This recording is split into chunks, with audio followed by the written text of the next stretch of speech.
This is what affordability with a capital A looks like. Housing needs, constraints, and cost burden defined by the HUD standard of affordability, which is percentage of median family income.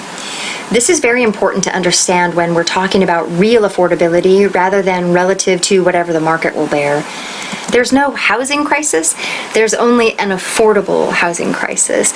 New construction is surpassing the need for market rate housing and woefully failing to meet the need for lower income supply.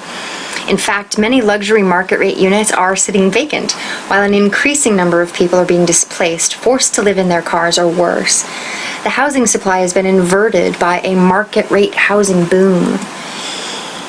If the real name for the affordable housing crisis is displacement, then the real name for displacement is injustice.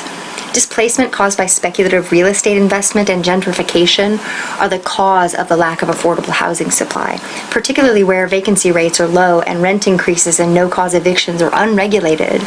When prices are raised to whatever the market will bear and demolition of affordable housing is unrestricted, lower-income families are priced out, and that affordable supply no longer exists. Meanwhile, the housing market bubble is yielding exorbitant rates of return for investors.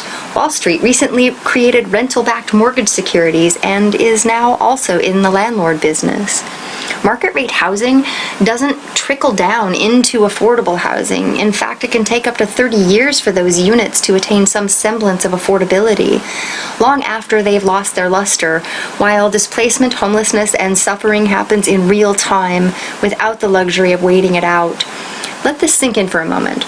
A speculative real estate gold rush happening simultaneous to a crisis of affordable housing. To imply that one has no relation to the other, and that the current crisis is somehow caused by NIMBYism rather than the avarice of an overinflated market, is not only incorrect, it's disingenuous and dangerously misleading. Legislation which brings broad and dramatic change should be certain that it understands the root cause first.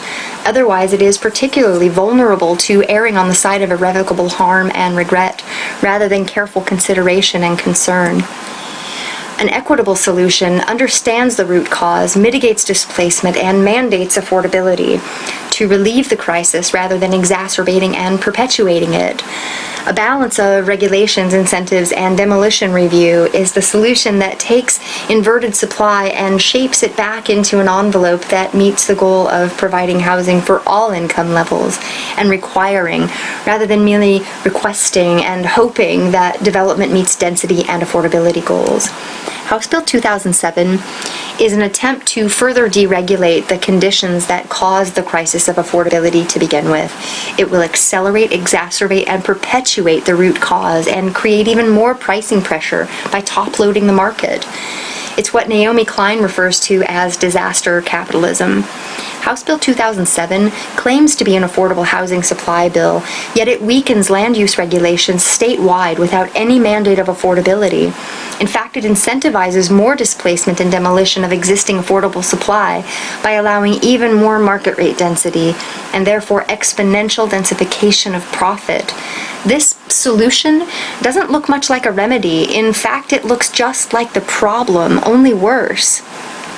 How can Speaker Kotek's assertions be true that so-called NIMBYism is not only the biggest barrier to creating affordable housing, but also the cause of the crisis, when the erasure of existing affordable housing supply is unfettered, unregulated, and unprecedented?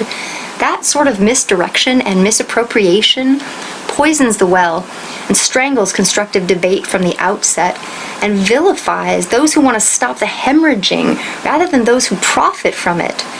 Renters like me, and people of color in particular, are suffering and powerless to stop the evisceration of our communities and the displacement of our families.